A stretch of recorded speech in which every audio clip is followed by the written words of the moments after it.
많은 사람들이 월급만으로 경제적 자유를 이루는 것이 불가능하다고 생각하시는 분이 정말 많이 있습니다. 예. 회사에서 일하는 게 나에게 어떤 의미인지 못 찾는 경우에는 좀 어떻게 행동을 해야 될까요? 저는 뭐 세 가지 얘기를 좀 해보고 싶어요. 첫 번째는, 자, 생각을 해보세요. 회사 생활은 어떤 부분이냐면은 나의 전문성과 성장을 만들 수 있는 좋은 터전이라고 생각을 한단 말이에요. 네. 한번 생각을 해보세요. 내가 회사에서 예를 들면 어떤 마케팅 업무를 맡아요. 또는 내가 재무 업무를 맡아요. 그러면 어떻습니까? 내가 재무 전문가가 될 수 있는, 마케팅 전문가가 될 수 있는 좋은 방법이잖아요. 실전을 배우게 되는 그럼요. 거죠. 내가 책을 갖고서 공부해갖고 그런 거를 배울 수 없잖아요. 그러면 회사는 내가 삶을 사는데 필요한 그러한 전문성을 배울 수 있고 성장할 수 있는 좋은 곳이다 라는 관점에서 출발을 해주면 좋거든요. 그러면 내가 다양한 걸 배울 수 있잖아요. 그쵸. 여기서 지금 커뮤니케이션 하면서도 뭔가 배우시잖아요. 네. 그러니까 이런 걸 통해 가지고 직장 생활은 나의 배움의 터전이다. 내가 이런 생각들을 하는 것이 첫 번째고요. 두 번째는, 회사는 현금을 창출할 수 있는 좋은 기회란 말이죠. 내가 월급을 받는다는 걸 생각을 해보세요. 예를 들면 내가 연봉을 5천만 원을 받는다. 그러면은 요즘에는 이자율이 되게 높아져서 저기지만은 그 얘기는 뭐예요? 그 5천만 원이 연간 나오려면 내가 돈을 얼마나 통장에 예금을 해야 돼요? 예를 들면 지금 뭐 5%라고 해도 10억을 갖고 있어야 되고, 만약에 2%라면은 20억 이상을 갖고 있는 거예요. 그러니까 내가 회사 생활을 하는 거는요, 이미 뭐냐면은 내 통장에 10억을 놓고 받는 거랑 똑같아요. 맞습니다. 그러니까 캐시가 계속적으로 나올 수 있는 좋은 것이라는 거죠.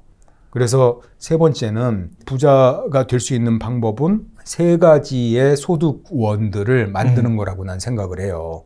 그래서 포트폴리오를 가져가는데, 하나는 내가 직장 생활을 하면서 버는 돈, 두 번째는 내가 부캐 활동을 통해서 버는 돈, 세 번째는 내가 투자 활동을 통해서 버는 돈. 이 세 가지의 주머니가 있어야지 위기 상황에서도 대응할 수가 있어요. 예를 들면 옛날에 이제 IMF 같은 그런 상황이 오게 되면은 내가 원하지 않아도 직장 생활을 그만둘 수도 있어요. 어떤 때는. 맞아요. 많은 사람들이요, 나는 뭐 돈 많이 벌어서 때려칠래 하는데요. 여러분 한번 생각해 보세요. 때려치게 당함을 한번 당한다고 생각을 해보세요. 이게 선택할 수 있는 것과 선택할 수 없는 그렇죠. 것은 그런 상황이 거죠. 올 수도 있거든요. 그런 상황에서 여러분들을 지탱할 수 있는 게 뭐가 있어요? 나머지 상황이라고요? 근데 또 여러분 생각해 보세요. 투자도 실패할 수 있잖아요. 그쵸. 만약에 여러분들이 투자를 항상 성공하지 않고 투자를 했는데 요즘처럼 코인에 넣었는데 막 다 까먹었어요. 그럼 나머지 누군가가 백업을 해줘야 되잖아요. 그러니까 저는 이거 세 가지가 산발이나 마찬가지라는 거예요. 의자도요, 최소한도 3개가 있어야지 안정되게 앉아있을 수 있어요. 근데 의자에 다리가 하나밖에 있으면은 2개만 있어도 위험한 거예요. 넘어지죠. 그래서 3가지를 근로소득, 부캐소득, 투자소득, 이거를 균형을 잡아서 가는 것이 굉장히 여러분들 삶의 포트폴리오상 좋다. 저는 이렇게 얘기를 해주고 싶어요. 실제로 이제 근로소득을 받으시는 분들은 회사 생활하는데 정말 바쁘잖아요. 그러다 보면 부캐 수입이라든지, 그다음에 투자 수입이라든지 이런 부분을 좀 얻기가 어려울 수도 있을 것 같거든요. 이런 거 좀 어떻게 만들 수가 있을까요? 제가 이제 재밌는 예를 들어볼게요. 우리 직원 중에 한 친구는 소프트웨어 개발을 하는 친구예요. 주말에 뭘 만들었냐면요, 투자 프로그램을 만들었어요. 이거를 가지고서 계속 몇 년간 투자를 해본 거예요. 그러면서 자기가 법칙을 발견을 해가지고 한 달에 한두 번밖에 트레이딩을 안 해요. 그런데 월급만큼을 벌어요. 그래서 그 사람은 어떤 거냐면은 자기가 직장 생활에서 갖고 있는 역량을 기반으로 해서 부캐 또는 재테크를 할 수 있는 방법을 찾아낸 거예요. 그래서 이런 것들을 할 수도 있는 거고요. 또 한 친구는 회사 생활은 열심히 공부하고 그다음에 주말에 가면은 경매 임장을 계속 다녔어요. 그래서 이 친구가 몇 년 동안 그것들을 하더니 조그만 꼬마 빌딩을 2개나 만들었어요. 빌딩 2개요?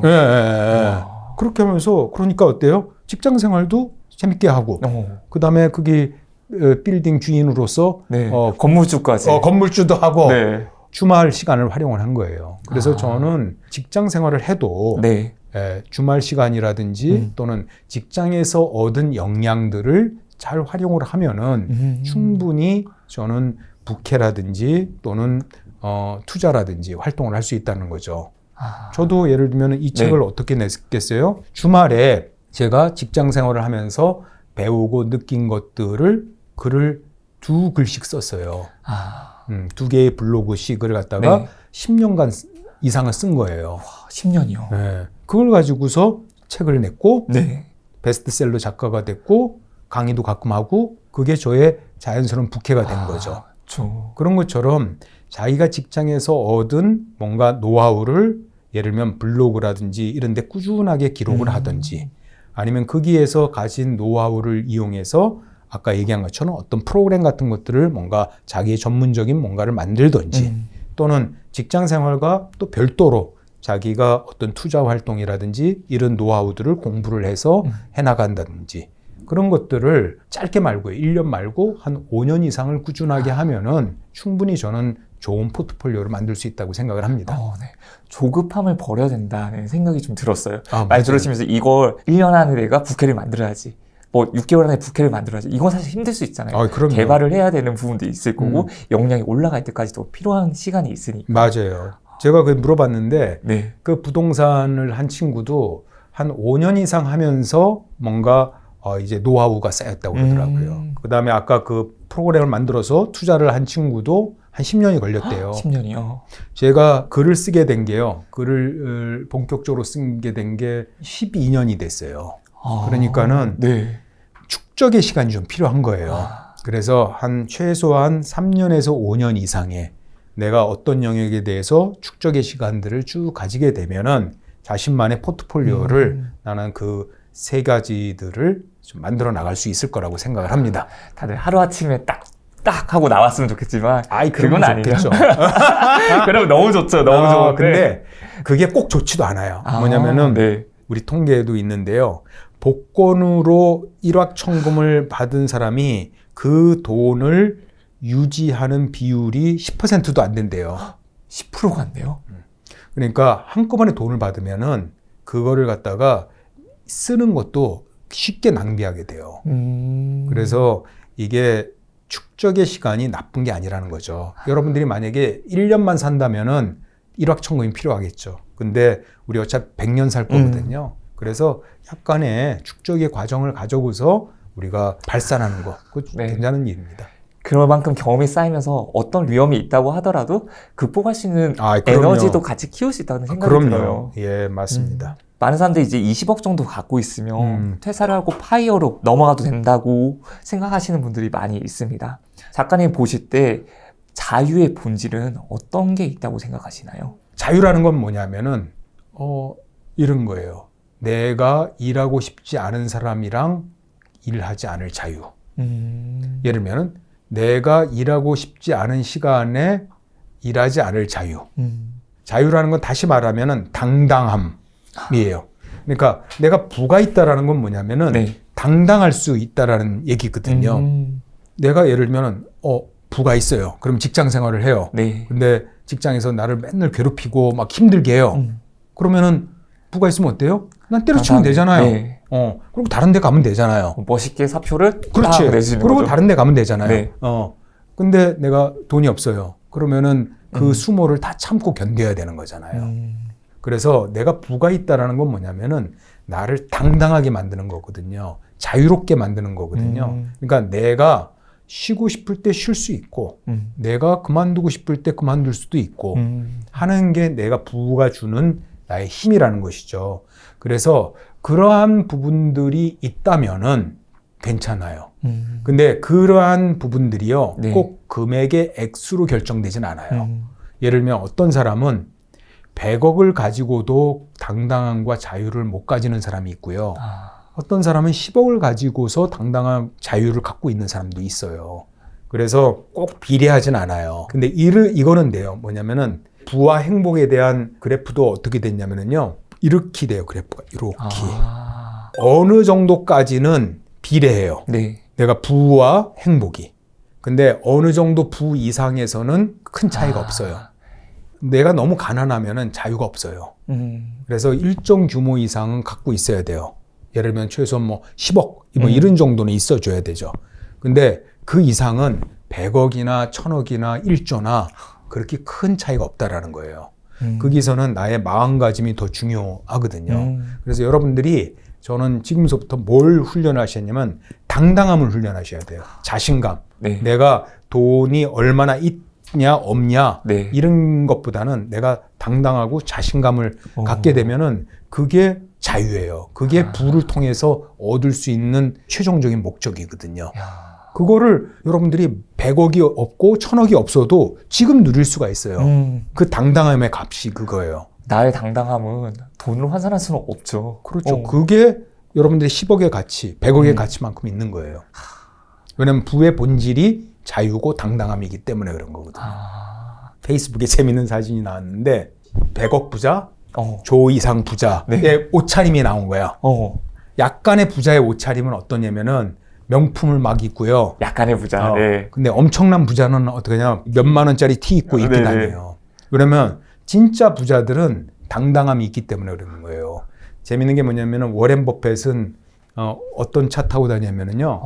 옛날에 20년 전에 몰았던 그 차를 타고 자기가 손수 운전해요. 네. 그리고 맥도날드 햄버거랑 코카콜라를 먹어요. 좋아해요.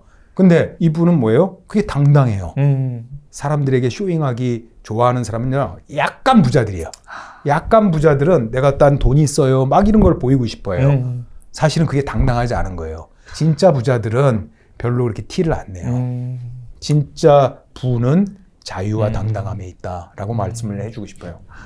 그 많은 사람들이 이제 취업 준비할 때는 입사가 꿈이었지만 막상 입사를 하고 나면 퇴사 생각을 한다고 합니다. 네. 네, 작가님 보시기에 이분들은 지금 어떤 걸 놓치고 있는 걸까요? 왜 퇴사를 생각하겠어요? 아이고, 깝깝하고 뭐 힘들고 뭐 상사가 괴롭히고 그러니까는 이제 퇴사를 생각하겠죠.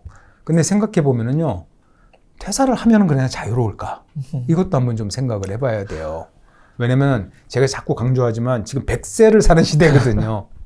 100세를 사는데 30살에 내가 퇴사를 한다. 그럼 자유로울까? 자기의 삶을 잘 컨트롤을 할 수 있을까? 이런 부분들을 좀 생각을 해봐야 돼요. 그리고 이제는 평생 내가 일을 하는 시대거든요. 네. 그러면은 회사를 내가 다닐 때 내가 이 회사에서 내가 사업가다라는 자세로 이 회사를 다녀보시라는 거예요. 네. 그래서 내가 여기에서 월급장이다라는 자세가 아니라 내가 여기에서 사업을 한다. 라는 자세로 이제 회사를 다니고 내가 근로소득은 어떻게 생각하냐면은 이거는 사업을 해서 얻은 내가 소득이다라고 생각을 한번 해보라는 거예요. 사업소득이라고 그냥 그렇죠. 보는 거네요. 그렇죠. 그래서 나는 월급장이보다는 내가 사업을 해서 사업소득을 받는다라는 관점으로 생각을 하면은 어떻게 되겠어요? 이 회사 내에서 내가 어떻게 하면은 최대한도로 역량을 키울 수 있을까? 내 사업을 얼마나 확대할 수 있을까? 이런 부분들을 생각하면서 회사 생활을 하면은 훨씬 자기 성장이 되고 재미있게 되겠죠. 그러고서 내가 역량이 되면은 퇴사하고 자기 사업을 해도 괜찮아요. 그런 저기가 되면은, 준비가 되면은. 근데 그런 준비가 안 된 상태에서 퇴사를 하면은 내가 할 수 있는 게 없잖아요. 근데 왜 이렇게 생각을 하는 걸까요? 당연히 직장 생활을 하면서 퇴사하고 싶은 때 없었어요? 네, 있었죠. 있었죠.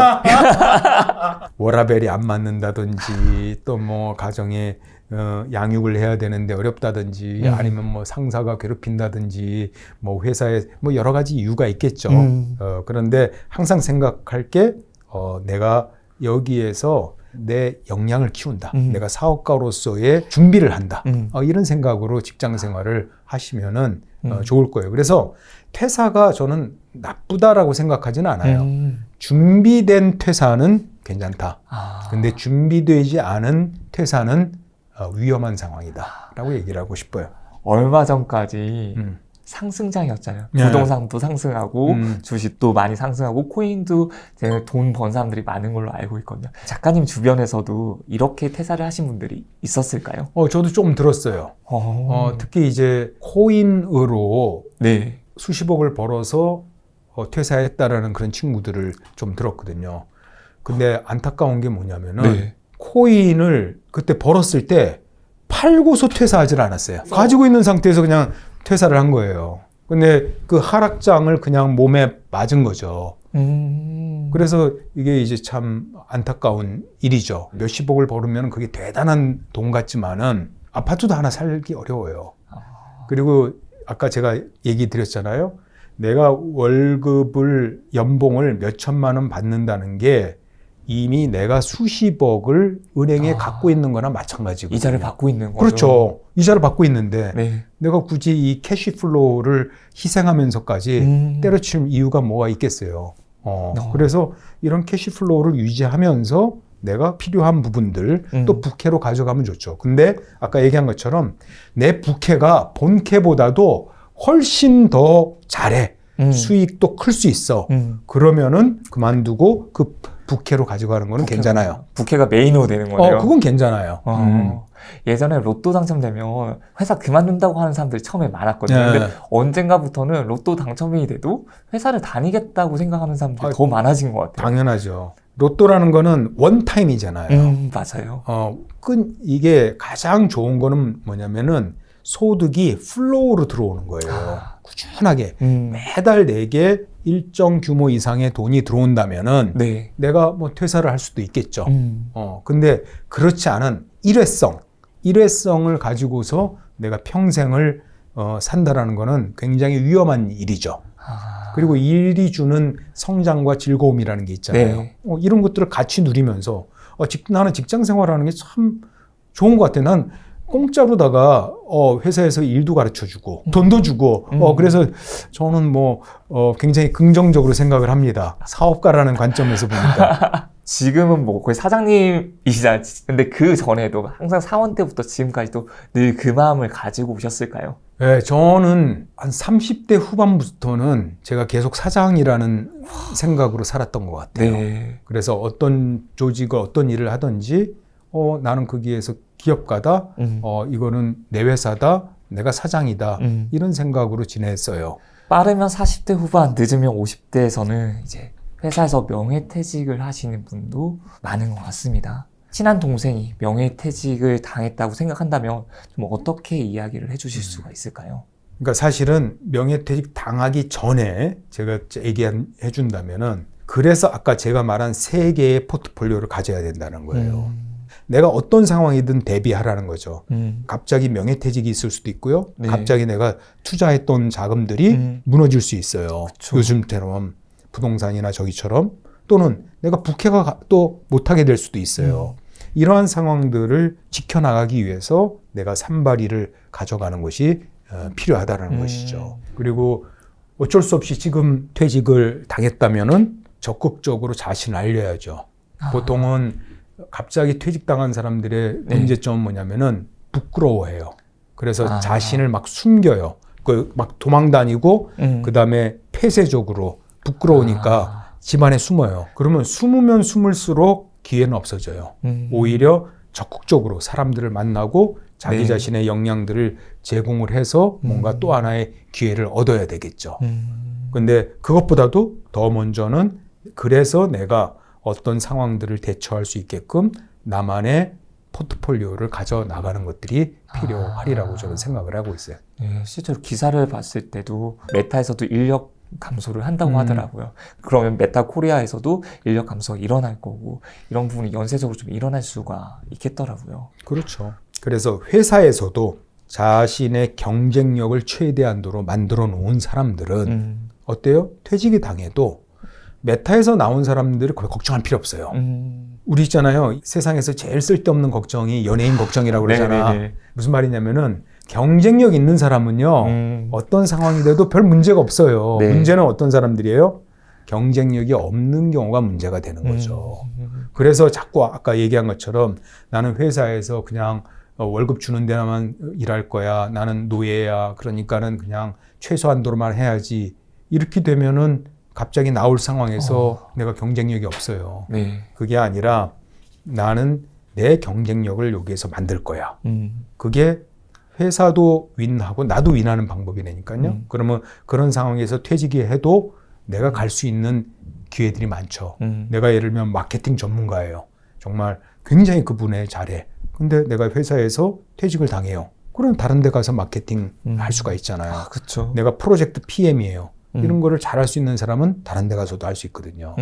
근데 사실은 더 어려운 사람들이 어떤 사람들이냐면은 관리자예요. 그래서 자기가 실무를 할 줄 모르는 사람들이 참 어려움들이 많이 있어요. 경쟁력이 네. 그래 특히 이제 대기업에서 관리만 많이 하던 경우, 내가 나이가 들어가더라도 자신의 전문성을 잃지 마라. 그리고 손과 발을 써라.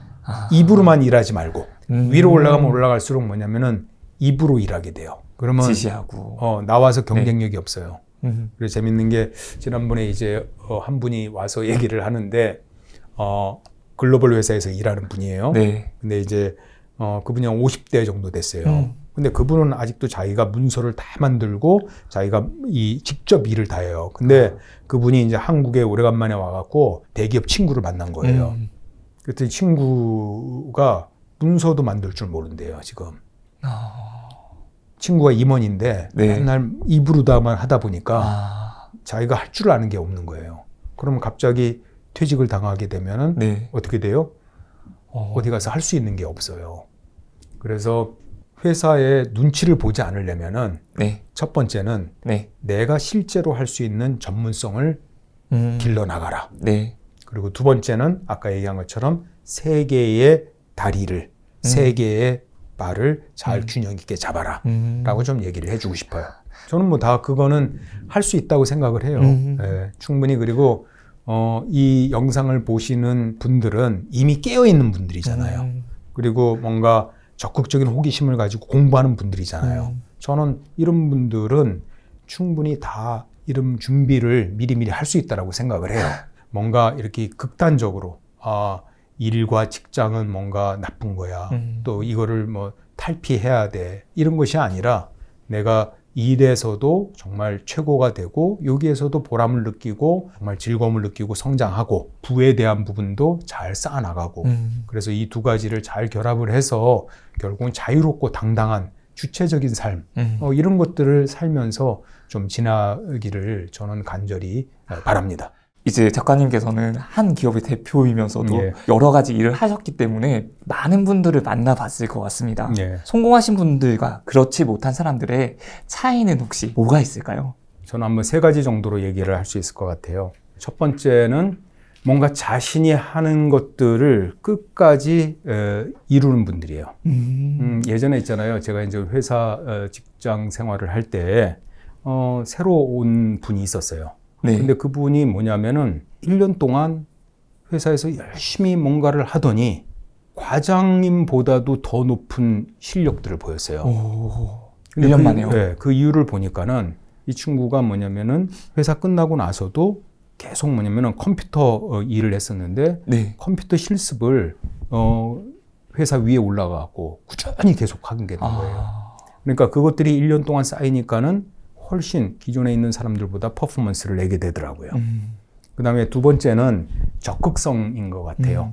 내가 어떤 일들에 대해서 네. 굉장히 적극적인 태도를 갖는 거죠.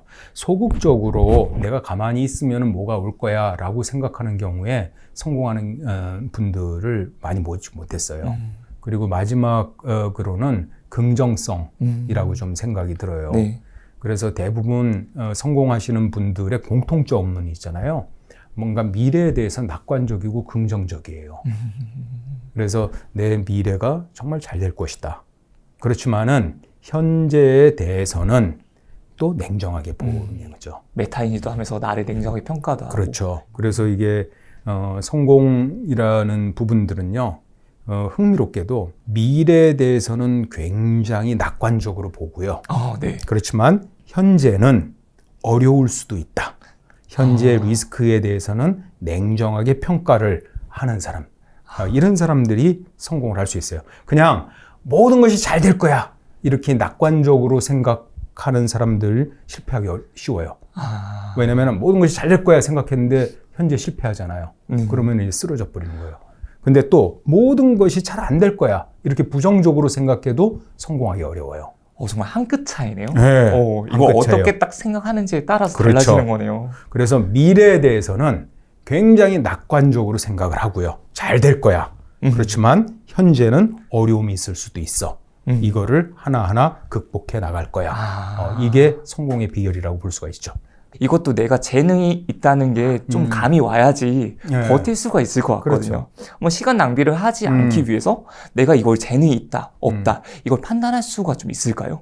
탤런트 이시영 씨 아세요? 네, 알고 있습니다. 이시영 씨가 뭘 했냐면은 한번 권투 영화를 시나리오를 받았어요. 그래서 이 친구가 이제 내 권투 영화를 찍으니까 권투 연습을 해야겠다. 그리고서 평생 해보지 않은 권투 연습을 한번 해본 거예요. 근데 권투를 해보니까 엄청 자기의 재능이 있다는 걸 발견했어요.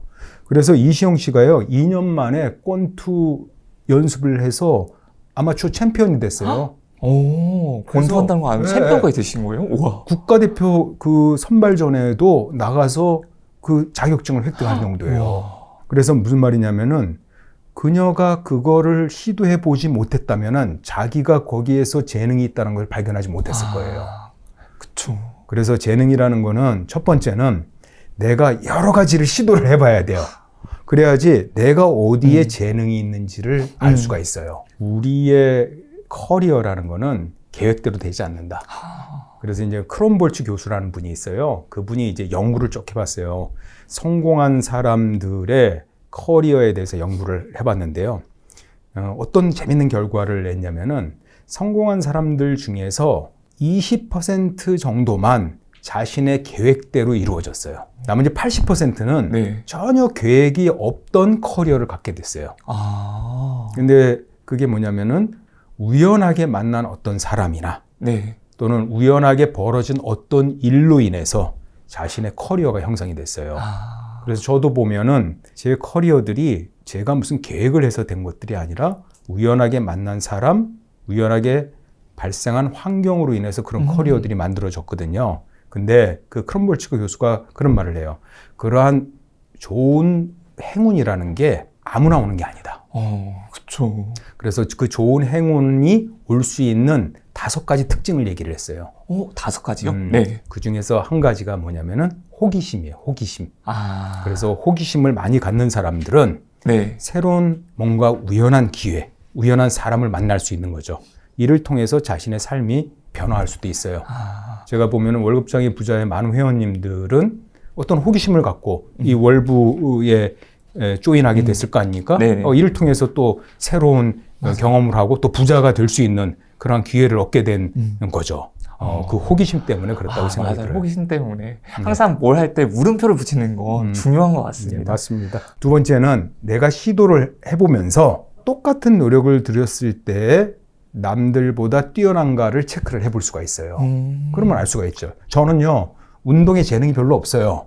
그거 알아요. 왜냐면 똑같은 노력을 들여도 내 골프에 재능이 없는 게 나는 되게 열심히 연습을 하는데 결과가 별로 안 좋아요. 그래서 난 거기에 재능이 별로 없구나라는 걸 알아요. 근데 재능이 없다고 해서 무조건 포기할 필요는 없어요. 재능이 없어도 취미로 가져갈 수는 있어요. 그래서 첫 번째는 다양한 것들을 한번 시도를 한번 해봐라. 왜냐하면 내가 어디에 재능이 있는지를 모르거든요. 두 번째는 내가 시도를 해보되 똑같은 노력을 들여서 남들보다 잘하는지를 한번 체크를 해봐라. 세 번째는 그럼에도 불구하고 내가 일정 수준에 가져가는 것은 또 내가 즐김과 취미로서도 갖고 갈 수 있다. 이렇게 좀 얘기를 하고 싶어요.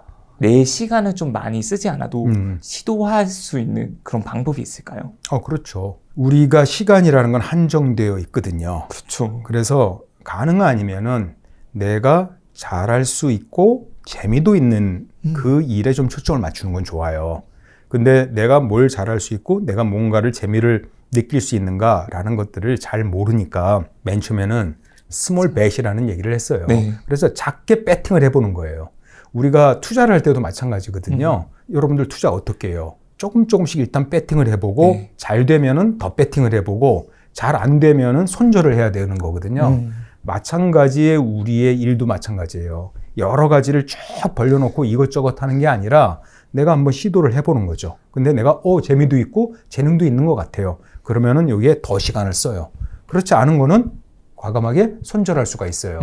그래서 제가 일회격에 그런 말을 썼는데 전략적 무능이라는 얘기를 쓴 적이 있어요. 네네. 그래서 어떤 영역에 대해서는 내가 무능하기를 선택하는 거예요. 그리고 내가 잘하고 또 내가 재미있어 하는 그 영역에서는 내 화력을 좀 더 쓰는 거죠. 이러한 방식으로 시간 포트폴리오를 가져가면은 네. 주어진 시간 내에 내가 성과를 얻을 수가 있겠죠. 이제 거기서 이제 하면서 이걸 해야 되는데 라는 말을 많이 하지만 직접적으로 이제 실제로 하기까지는 시간이 많이 걸리는 것 같아요. 빨리 이걸 실행으로 옮길 수 있는 그런 방법도 있을까요? 행동을 먼저 하는 거죠. 네. 당연히. 이게 어려운 것 같아요. 왜 어렵냐면은요. 네. 제대로 잘 하려고 그래서 어려워요. 그러니까 내가 그냥 하면 돼. 가볍게 하면은 네. 내가 어떤 시도를 할 수 있거든요. 자, 생각을 해보세요. 운동을 해야지. 근데 1시간 동안 운동장을 10바퀴를 돌고 뭐 이런 걸 해봐야지. 그렇게 결심하면은 잘 할 수가 없어요. 그게 아니라 그냥 운동을 하면은 지금 여기서 그냥 푸시업 10개 해야지. 이렇게 하면 할 수가 있잖아요. 네. 그래서 내가 무언가를 시도하는 것을 방해하는 것은 뭐냐면은 내가 너무 잘하려고 할 때, 너무 제대로 해보려고 할 때 시도가 안 돼요. 그냥 네. 가볍게 한번 출발해보는 것, 이게 방안이라고 좀 생각이 듭니다. 그런 것도 있는 것 같아요. 사람이 이제 뭘 한다고 했을 때 얼마 가지 못해서 포기를 할 수도 있잖아요. 그러면 그렇죠. 쟤는 빨리 포기하는 사람이야. 이런 걸로 낙인을 찍힐까 봐 두려워하시는 분들도 있을 것 같거든요. 남들이 나한테 뭐라 그러는 것에 대해서 너무 예민할 필요가 없죠. 근데 이제 실패는 두 가지 종류가 있어요. 네.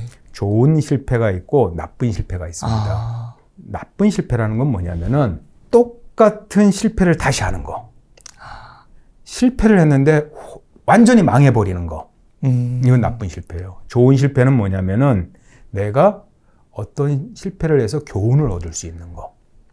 그래서 이러한 실패는 자주 하는 게 좋아요. 어떤 실험이죠. 네. 내가 실험을 했는데 그 실험을 통해서 약간 실패를 할 수 있어요. 그러면 그것을 통해서 내가 발전하거든요. 재테크도 마찬가지예요. 처음부터 내가 예를 들면 주식 투자를 한다. 그거를 잘할 수 있는 사람이 누가 있어요? 없죠. 예를 들면 처음부터 부동산 투자를 한다. 잘할 수 있는 사람이 어디 있어요? 작게 한번 해보는 거죠. 그러면서 내가 거기에서 실패를 통해서 엑스페리멘트하고 거기서 교훈을 얻어서 발전하는 실패는 건강한 실패인데, 예를 들면 나쁜 실패는 뭐겠어요? 거기에 내가 올 배팅을 해가지고 한꺼번에 다 망해버려요. 스몰벳이 아니라. 그건 나쁜 네. 실패죠.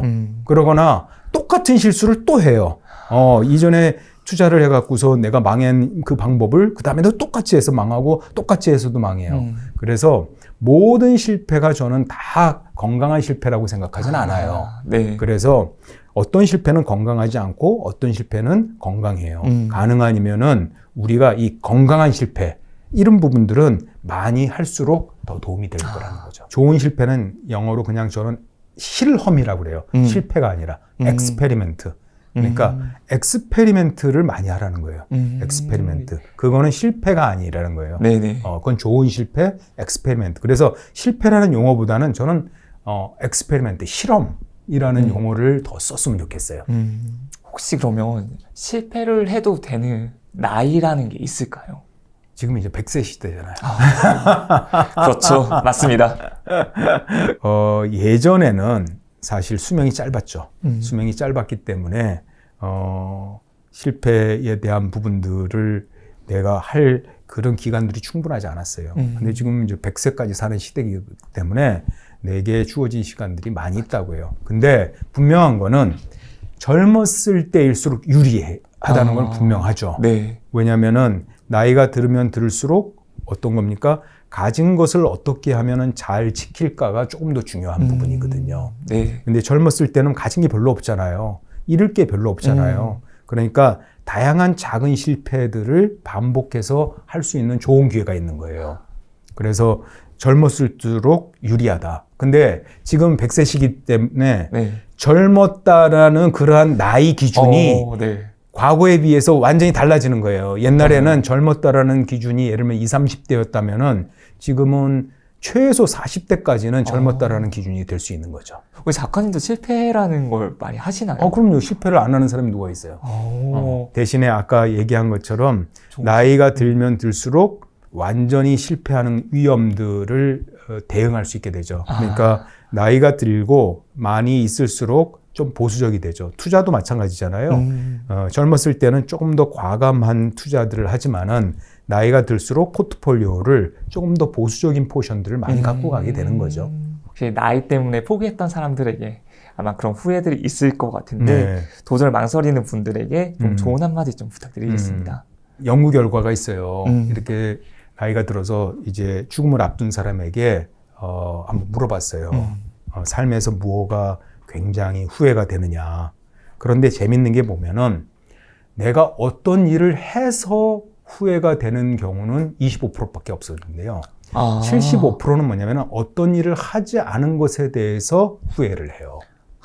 그래서 삶에 있어서 후회되는 것은 내가 그 일을 했는데가 후회가 아니라 그 일을 하지 못했는데가 훨씬 더 후회가 많아요.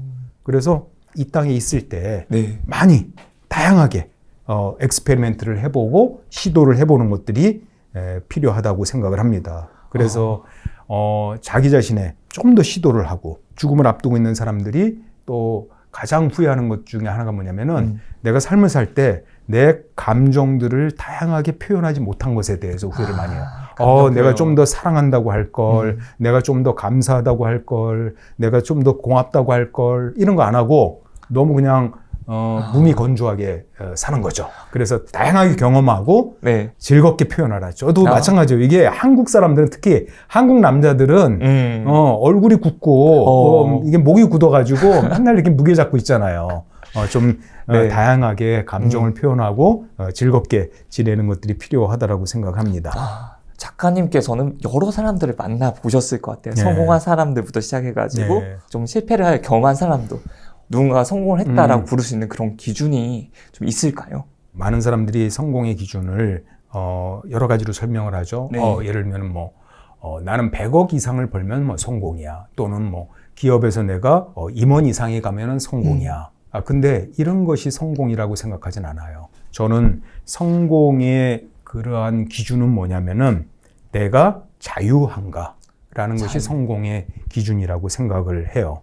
뭐냐면은 내가 뭔가 연연해하지 않고 남의 눈에 연연해하지 않는 거죠.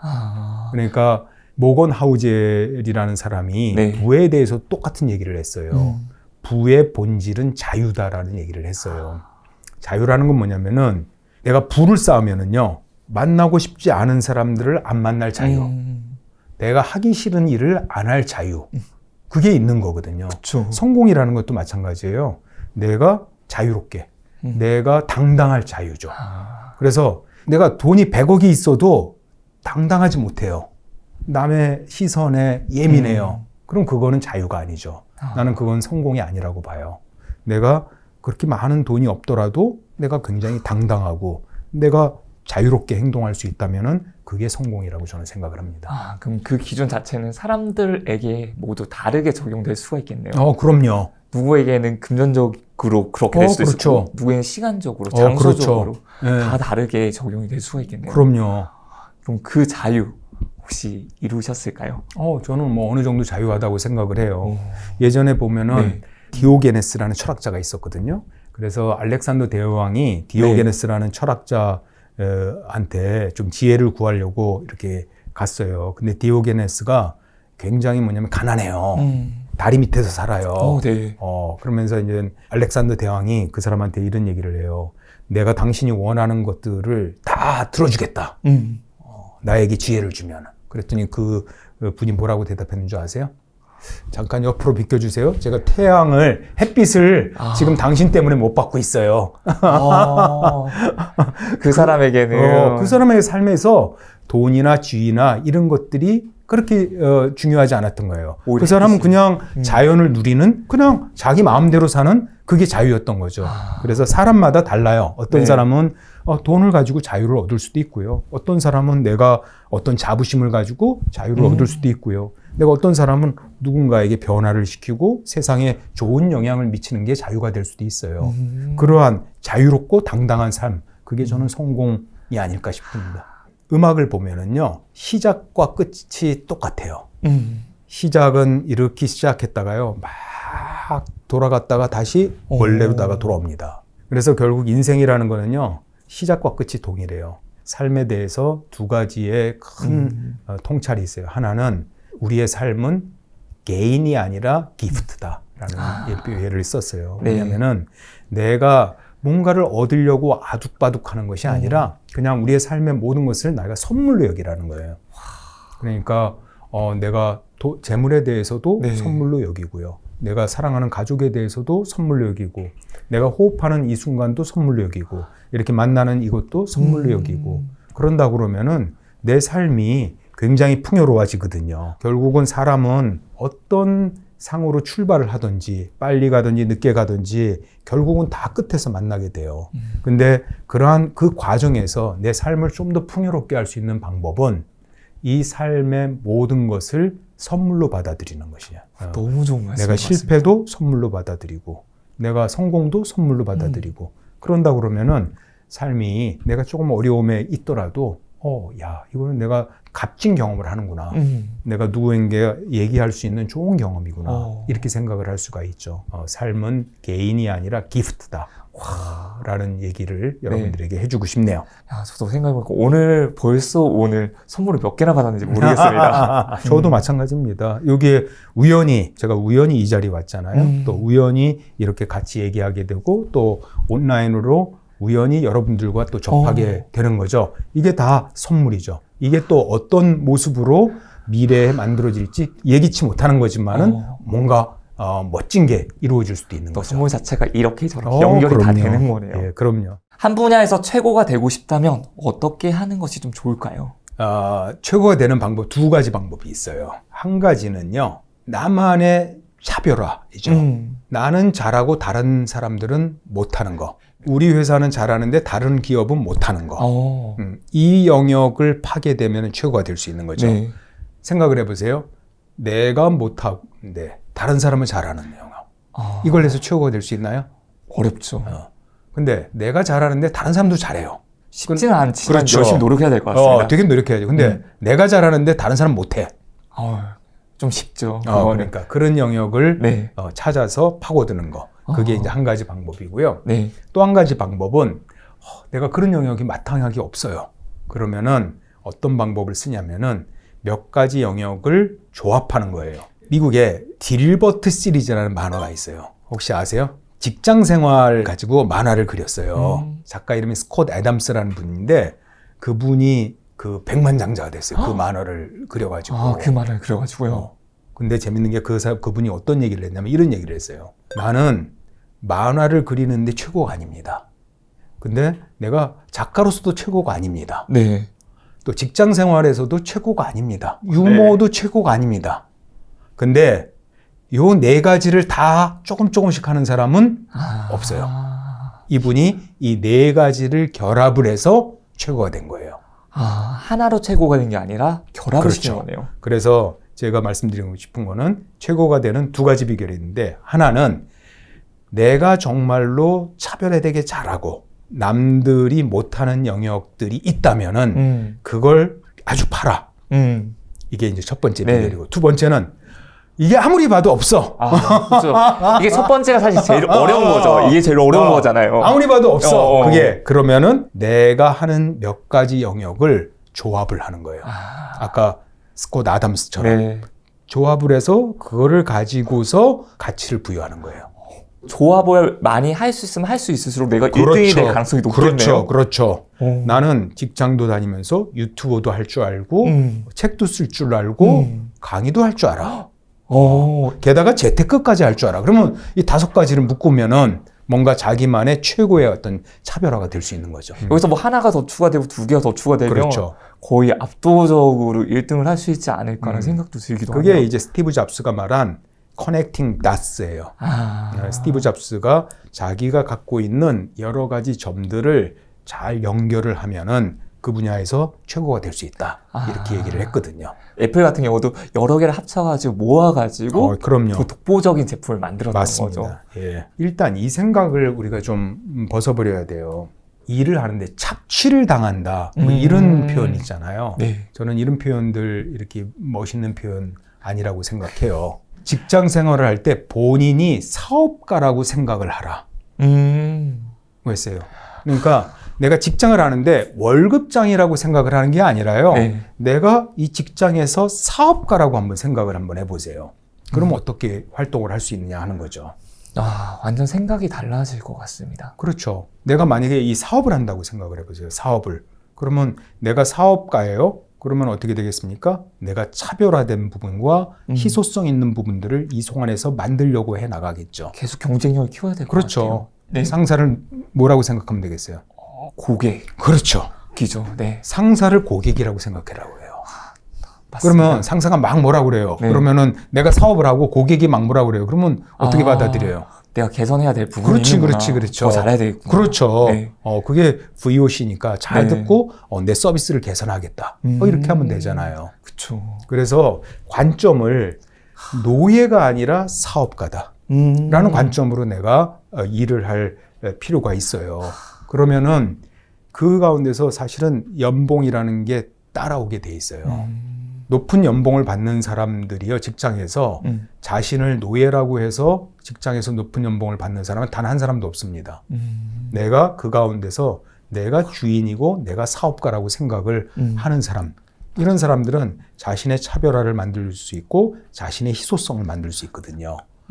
이렇게 되니까는 그 가운데서 높은 연봉을 받을 수 있고요. 높은 연봉을 받을 수 있을 뿐만 아니라 나와서도 경쟁력이 생기는 거예요. 이미 회사에서 경쟁력을 만들어뒀으니까. 그렇죠. 내가 사업가인데 사업가로서 경쟁력이 있는데 나와서도 경쟁력이 있죠. 그게 회사를 위한 게 아니에요. 아니, 나를 위한 거예요. 회사에서 누구에게 연봉을 많이 주겠어요? 나가면 아쉬운 사람한테 하잖아요. 그렇죠. 그렇죠. 네. 그 사람이 결국은 희소성이 있고 가치가 있는 거죠.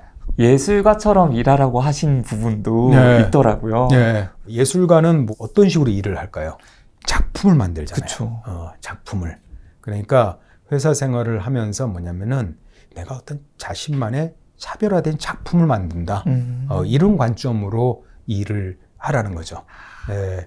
그게 뭐냐면은 회사도 윈하지만은 나도 윈하는 거예요.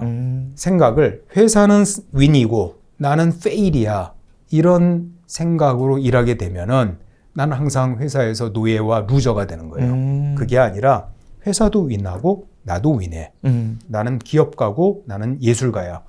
이런 관점으로 일하게 된다면은 회사에서도 자연스럽게 성공할 수 있을 뿐만 아니라 여러분들이 회사에 나와서도 경쟁력이 있는 것이죠. 어떻게 사업을 하는 게 제일 성공을 하겠어요? 첫 번째는 동일한 노력을 해도요, 부가가치가 큰 사업이 있어요. 내가 동일한 노력을 해도 시간을 파는 사업은 부가가치가 적어요. 그래서 내 시간을 동일하게 들이면서 부가가치가 큰 거. 네. 두 번째는 희소성을 갖는 거예요.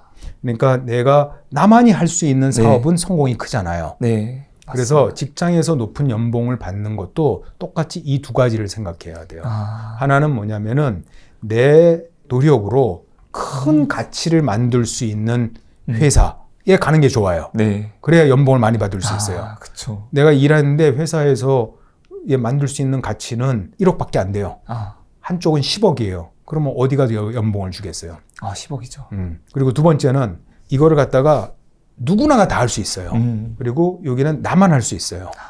그러면은 누가 연봉을 많이 받겠어요? 나만 할 수 있는. 그렇죠. 그래서 어떤 회사를 가야 되냐면은 내가 동일하게 일해도 가치를 많이 만들어내는 회사. 그 다음에 두 번째는 나만이 할 수 있는 희소성을 가지는 거. 이게 연봉을 많이 받을 수 있는 비결이에요. 근데 이제 이런 질문을 할 수 있어요. 아직은 희소성이 별로 없어요. 이렇게 할 수 있잖아요. 그렇죠. 그러면 뭘 해야 되겠어요? 직장이 신의 직장인 거예요. 네. 희소성이 없어도 월급 많이 줄 거 아니에요. 네네.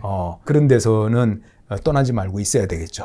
떠나지 말고 있어서 개발을. 희소성을 계속적으로다가 만들어 나가겠죠. 근데 이제 최악의 직장이 어떤 직장이냐면은 내가 아무리 노력해도 회사가 돈을 조금밖에 못 버는 회사가 있어요. 부가가치 창출이 덜 되는 굉장히 곳이네요. 낮은 곳이 있죠. 네. 그런 회사에 있으면은 내가 노력하는 아무리 내가 희소성을 가지고 노력을 해도 부가가치가 만들어지지 않기 때문에 어려워요. 그래서 이런 직장에 있다면은 좀 다른 직장으로 옮기는 것도 고려할 필요가 있겠죠. 네. 실제로 회사 생활에서 가장 어려운 것 중에 하나가 상사와의 소통인 것 같습니다. 그럼요. 이런 부분을 어떻게 하면 좀 잘할 수가 있을까요? 이제 어필을 할 때 뭘 초점을 어필로 하느냐라는 걸 잘 봐야 돼요. 이런 거 있잖아요. 저는 열심히 했는데 왜 고가 잘 안 주세요? 맞아요. 나는 이렇게 뭐 밤늦게까지 했는데요. 맞아요. 내가 평소에 우리 팀장님한테 내가 뭐 시키는 거 다 잘했잖아요. 이런 부분들은 때로는 이렇게 징징거림으로 들릴 수가 있어요. 그런 것보다는 내가 실제적으로 아까 얘기한 것처럼 어떤 변화를 만들었는가. 얘 조금 더 초점을 맞추는 게 좋아요. 네. 내가 어떤 기여를 했는가. 어떤 가치를 부여했는가. 이런 부분들이 성과를 표현하는 좋은 방법이죠. 내가 좀 말로 하기가 좀 꺼려지면은 메일로 정리를 해서 이렇게 커뮤니케이션 하는 경우도 좋아요. 저도 어떤 방법을 많이 썼냐면 메일을 많이 썼어요. 그래서 내가 한 것들을 잘 정리해서 메일로 보내고 이렇게 커뮤니케이션 하는 것도 좋은 방법 중에 하나예요. 말은 한 번 뱉으면 주워 담을 수 없지만 그러니까. 텍스트는 조금 수정할 수 있다는 점에 그렇죠. 때문에 좋은 네. 부분도 있을 것 같습니다. 맞습니다. 또 연말 시즌이 다가오고 있습니다. 직장인들에게 연말 시즌이라고 하면 이제 고과가 이제 평가가 되는 그런 시점이기도 하는데 인정을 받는 사람들은 좀 어떤 특징을 가지고 있을까요? 두 가지를 말씀드리고 싶어요. 높은 고과를 받으려면 첫 번째는 성과가 좋아야죠. 근데 성과라는 게 뭐냐 이거죠. 근데 많은 사람들이 착각하는 게 내가 열심히 뭔가를 한 거를 성과라고 생각을 해요. 그러니까 열심히 일한 건 성과가 아니고요. 성과라는 건 뭐냐면은 변화를 만든 거예요. 그러니까 before와 after가 명확해져야 돼요. 예를 들면은 내가 일을 하기 전의 상태와 일을 하기 후의 상태가 바뀐 거예요. 예를 들면은 내가 그냥 마케팅을 해요. 내가 일을 하기 전에는 우리 고객 수가 빵이었는데 내가 마케팅을 통해서 고객 수를 1000명을 확보했어요. 이런 게 이제 성과라는 거예요. 아예 변화가 된 거네요. 그렇죠. 내가 예를 들면은 뭐 캠페인 활동을 했어요. 온라인 광고를 했어요. 이건 성과가 아니에요. 그 결과를 모르는 그렇죠. 거니까. 그를 통해서 무엇을 이뤘느냐. 그래서 이 성과를 만들고 두 번째는 성과를 커뮤니케이션을 또 잘 하는 사람이에요. 나 이렇게 변화를 시켰어. 근데 많은 사람이 착각하는 게 내가 말을 안 해도 우리 상사가 잘 알아주겠죠. 근데 말을 안 하면 못 알아줘요. 혹시 결혼 네, 하셨어요? 했습니다. 네. 부인한테 사랑한다고 얘기 안 하는데 부인이 그거 잘 알고 있나요? 모를 수도 있을 것 같다는 생각이 잘 듭니다. 몰라요. 네. 그래서 열심히 얘기를 해야 돼요. 부부 사이에도 애인 사이에도 말 안 해주면은 삐지고 오해하게 돼요. 근데 회사에 상사에게도 내가 내 성과를 표현하지 않는데 누가 알아주냐는 거죠. 맞아요. 그래서 두 번째는 표현하시고요. 네. 세 번째는 뭐냐면은 태도. 그냥 성과만 좋다고 해서 다 또 승진시키지는 않아요. 네. 그러니까 기본적으로 좋은 태도를 가져야 돼요. 그래서 뭔가 열심인 태도, 또 적극적인 태도, 긍정적인 태도. 그래서 회사에서 사람을 볼 때 네. 그냥 저 사람이 성과만 좋다고 해서 무조건 높게 평가하지는 않아요. 네. 왜냐하면 성과는 되게 좋은데 그런 친구들 보지 않았어요? 성과는 되게 좋아. 일은 되게 잘해. 근데 기분이 나빠. 그런 사람 어때요? 애매해요. 챙겨줘야 되는 건 맞는데 성과는 되게 좋은데 그쵸. 싸가지가 없어. 어때요?